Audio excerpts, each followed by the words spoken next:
ஓபிஎஸ்சியும் சசிகலாவையும் சேர்க்க மாட்டேன் அப்படிங்கிற அந்த மர மண்டைகளுக்காவது ஏதாவது இருக்கணும் மேல.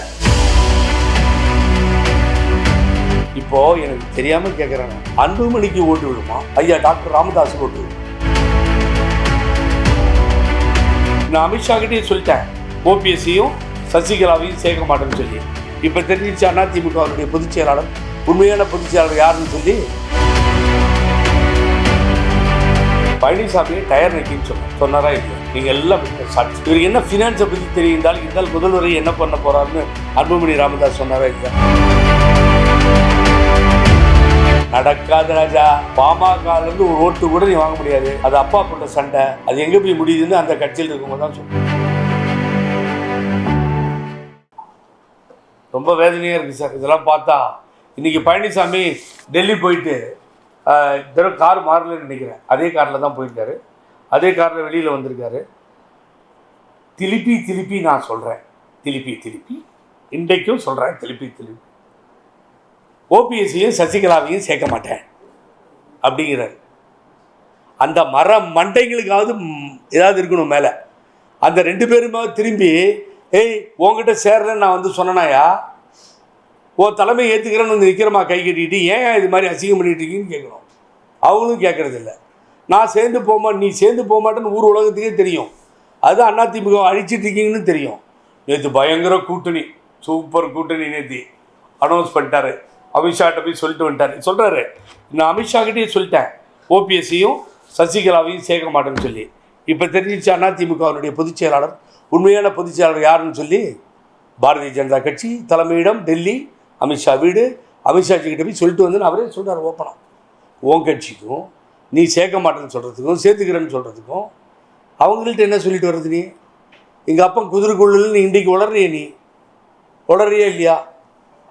அது மாதிரி ஒரு நிலைமையை ஏற்படுத்தி டெல்லிக்கு போயிட்டு வந்துட்டு யாரோட கூட்டணின்னா பாமகவோட கூட்டணி. எனக்கு பாமக ஒன்றும் பிரச்சனையே இல்லை சார். பாமகவை பற்றி பேசுகிறேன்னு சொல்லி தான் இவங்க கையெழுத்து போட்டு கட்சியை விட்டு எடுத்தாங்க.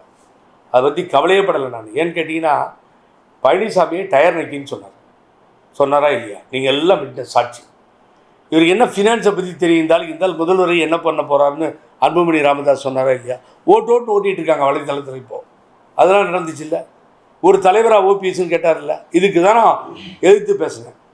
66 இடம் ஏடிஎம்கே ரெட்டையிலில் ஜெயிச்சது, 51 இடம் 2வது தடவையும் 3வது தடவையும் ஜெயிச்சிருக்கு. இதுக்கு பழனிசாமி தேவையில்லைங்க. பாமக எங்களை பார்த்து கிண்டல் பண்ணி, எங்களால் தான் அவங்களால தான் இந்த சீட்டெல்லாம் வந்துச்சு, இல்லைன்னா 15 சீட்டு கூட வராதுன்னு டாக்டர் அன்புமணி ராமதாஸ் சொன்னார். அப்புறம் அவருக்கு ஒரு பரிசாக ஒரு ராஜ்யசபா எம்பி, அப்புறம் இன்னொருத்தருக்கு ராஜ்யசபா எம்பி, 5 வருஷம் கேபி முனுசாமி அவர் ஆள வந்தார். இங்கே இருக்கும்பொழுது ஓபிஎஸ் தான் சிறந்த தலைவர், அங்கே போனோன்னே எடப்பாடி பழனிசாமி சிறந்த தலைவர். அவர் ஒரு 5 வருஷத்தை ரேஸ் பண்ணார். ஒரு இஸ்லாமிய சகோதரர் இறந்துட்டார். இப்படி தான் போச்சு.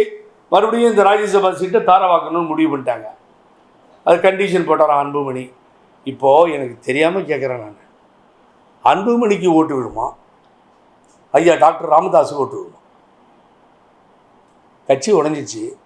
அகிலேஷ் யாதவ், முலாயம் யாதவ் சிங் மாதிரி பிரிஞ்சு நிற்கிது. யாரும் ஓட்டு போடுவாங்க? வளர்த்து ஆளாக்கி படிக்க வச்சு டாக்டர் பண்ணி எம்பி இல்லாமலே மந்திரி பண்ணி அதுக்கு பின்னால் அவனது கட்சிக்கு தலைவர் பண்ணி எல்லாம் பண்ணது ஐயா ராமதாஸ். என் குடும்பத்தில் யாராவது இருந்தால் முச்சந்தில் நிற்க சவுக்கால்டின்னு சொன்னார். அதையெல்லாம் மறந்துட்டு உனக்காக இவ்வளவும் பண்ணார். ஒரு வயதான தந்தை, அவரோட மோதல் வேண்டாம், எங்கள் அப்பாவுக்கு பின்னாடி நான் தான், சண்டையெல்லாம் வேணாங்க, அப்பாவோட மோதிக்க மாட்டேன், நான் விசுவாசம் உள்ளவன், நல்ல குடும்பத்தில் வந்திருக்கேங்க, வேண்டாம் நீங்கள் வெளியில் போகணும். இப்போ நீ உங்கள் அக்கா அப்பா 3 பேர் அடிச்சுக்கிறாங்க. அப்போ ஜனங்க யாருக்கு ஓட்டு போடுவாங்க? அந்த கட்சியில் இருக்கவங்களாம் நொந்து போய் நிற்கிறாங்க.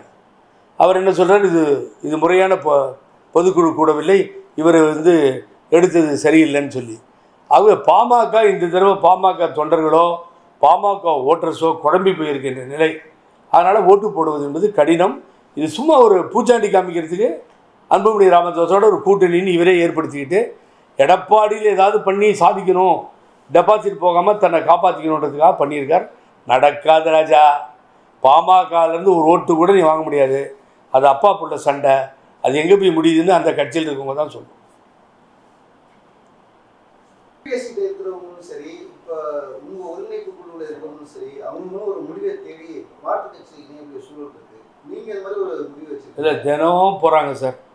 இப்போ கூட இன்னைக்கு கூட என்னுடைய அன்பு நண்பர்கள் பாலகங்காதர், உங்களுக்கு தெரியும், முன்னாள் சட்டமன்ற உறுப்பினர், நம்ம சுப்புரத்னம், இவரெல்லாம் ஓபிஎஸ் கூட இருந்தவங்க தாங்க. அவர் சொல்கிற மாதிரி இன்றைக்கி சேர்ந்துருக்காங்க திமுக. ஸோ இன்னொரு லிஸ்ட்டு ரெடியாகி விஜய்கிட்ட போகிற நிலைமை ஏற்பட்டிருக்கு. இந்த 9 வருஷத்துலேங்க 4.5 வருஷம் சிஎம் பழனிசாமி, 4.5 வருஷம் வந்து இப்போது முடிக்கிறார் ஸ்டாலின் முதல்வர். 9 வருஷத்தில் ஒருத்தர் கூட ஏடிஎம்கேக்கு வரலைங்க, ஒரு லீடர் கூட வரல. இங்கேருந்து ஏகப்பட்ட முன்னாள் சட்டமன்ற உறுப்பினர்கள், அமைச்சர்கள், முன்னாள் அமைச்சர்கள், முன்னாள் நாடாளுமன்ற உறுப்பினர்கள், நான் சொல்லிட்டு போனால் 1 மணி நேரம் ஆகிடும். எங்கிட்ட லிஸ்ட் இருக்குது, எல்லாம் பொய்யாச்சு. ஏடிஎம்கேக்கு யாரும் வர்றதில்லை. இந்த கேமராவும் இந்த மீடியாவும் காலையில் அடித்தா ஏடிஎம்கேலேருந்து யார் வெளியில் போகிறாங்க. ஆகவே ஏடிஎம்கேக்கு வரவே இல்லாமல் நாளுக்கு நாள் சிதைந்து அழிந்து கொண்டு இருக்கின்ற சூழ்நிலையை பார்த்தோம். அதுதான் சில உண்மைகளை சொல்லி தான் ஆகணும். ஈவன் தோ கோஆர்டினேஷன் கமிட்டி செயல்படுதோ இல்லையோ, இதையெல்லாம் ஊழல் உங்கள் மேலே சொல்லிவிட்டு இப்போ போய் ஊழல் உங்கள் மேலேயே சொல்கிறார் அவர், நீங்கள் நடவடிக்கை எடுக்காமல் இருக்கீங்கன்னு. நான் கேட்குறது நியாயமான கேள்வி தானே. அந்த சினிமாவை ஏன் தடுக்கணும் கேட்குறது நியாயமான கேள்வி தானே. அதுவும் கேள்விக்கு ஓப்பனாக சொல்லிட்டேன். சசிகலாவும் தினகரனும் சேர்றது இல்லைங்க, அடுத்தது பேசணும் சார். இன்னைக்கு காலையில் நடந்த எடப்பாடியோட இது வந்து பத்திரிகையாளர் சந்திப்பில் ஓபிஎஸ்ஸையும் சசிகலாவையும் வந்து கூட்டணிக்குள்ள சேர்க்க மாட்டேன் அப்படின்ற மாதிரி சொல்லியிருக்காரு. டிடிவி தினகரன் சேர்க்கறதுக்கு வாய்ப்பு இருக்கான்னு கேட்டால் அதுக்கு பதில் சொல்லல அவர். அதுக்கான வாய்ப்பு ஏதாச்சும் இருக்குமா? டிடிவி தினகரனை பார்த்து பயப்படுறாரு. ஏன்னா ஒரு காலத்தில் ஆர்கே நகரில் பின்னாடியே சுற்றிட்டு இருந்தார்ல, அதனால் அந்த பேர் அவர் வந்து உட்காருன்னு தான் உட்காருவார் தலைமை கிரகத்தில். பழனிசாமி ஏன் வாங்க உட்கார் அப்படின்னு நான் தான் இருப்பேன் பக்கத்தில். அப்புறம் நானும் சேர்ந்து சொன்ன வேண்டி தான் உட்காருவார். இது ஒரு காலத்தில் இருந்தது இல்லை, அதனால் பயப்படுறாருன்னு தெரியல. இதெல்லாம் சித்து விளையாட்டுங்க. அவன் பிஜேபி என்ன முடிவெடுக்குதோ அதுதான் முடிவு. பிஜேபி தினகரனை சேர்த்துக்கோ, ஓகே.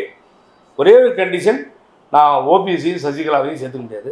அவங்க முகத்தை நேரடியாக என்னால் பார்க்க முடியாது. நான் துரோகி, சேர்த்துக்க மாட்டேன், சாரி. அங்கே தான் அவர் நிற்கிறார், ஸ்ட்ராங்காக நிற்கிறார். அது வரைக்கும் நீங்கள் வந்து அவரை வந்து பாராட்ட வேண்டியதான், அவரை வெளியேறினார். அதில் எடுத்த முடிவில் ஸ்ட்ராங்காக இருக்கார். தினகரனை பற்றி அவர் சீரியஸாக எடுத்துக்கிட்டாரோ இல்லை பயப்படுறாரோ தெரியல. ஆனால் அந்த மடுப்பலான பதிலுக்கு பின்னால் பக்க விளைவுகள் இருக்கிறது. செய்திகளை உடனுக்குடன் தெரிந்து கொள்ள கீழ்கண்ட கேபிள் மற்றும் டிடிஎச் நெட்வொர்க்குகளில் எம்நாடு செய்தி தொலைக்காட்சியை காணுங்கள்.